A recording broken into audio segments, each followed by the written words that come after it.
23 अगस्त को PM Modi Ukraine पहुंचने वाले हैं। पीएम मोदी के इस दौरे से पहले यूक्रेन ने रूस पर अब तक का सबसे बड़ा हमला किया है।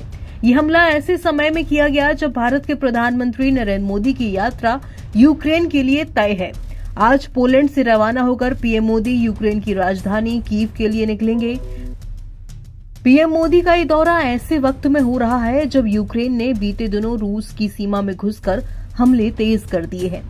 दरअसल यूक्रेन ने राजधानी मॉस्को पर एक बड़ी एयर स्ट्राइक की है। माना जा रहा है जब से ये जंग शुरू हुई है तब से यानी कि फरवरी 2022 से यूक्रेन का रूस पर ये सबसे बड़ा हमला है, जिसमें उसने मॉस्को पर कई ड्रोन दागे।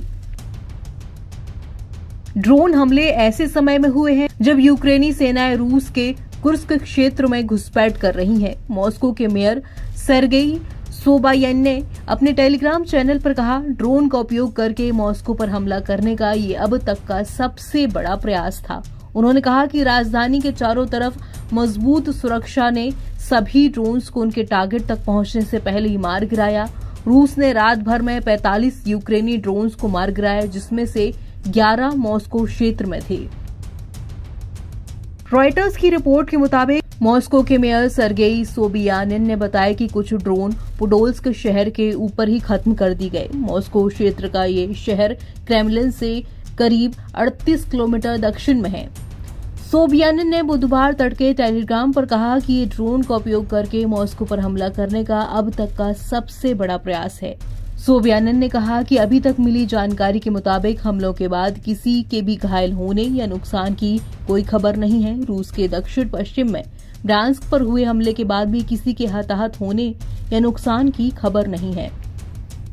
वहीं अधिकारियों का कहना है कि ये फरवरी 2022 में यूक्रेन में युद्ध शुरू होने के बाद से राजधानी पर ऐसा सबसे बड़ा हमला था। यहाँ ये जान लेना जरूरी है कि इन दिनों यूक्रेन रूस को लेकर ज्यादा आक्रामक है। पिछले दिनों यूक्रेन रूस की जमीन के एक टुकड़े को कब्जा करने में कामयाब रहा। उसने कुर्स्क क्षेत्र में घुसपैठ कर उस पर कब्जा किया। ऐसे में अब पीएम मोदी का दौरा और भी ज्यादा अहम हो जाता है। इस पर दुनिया भर की निगाहें टिकी रहेंगी कि क्या भारत के प्रधानमंत्री के दौरे के बाद यूक्रेन के इस आक्रामक रवैये में कुछ बदलाव आता है और क्या जंग खत्म होने की दिशा में बढ़ती है।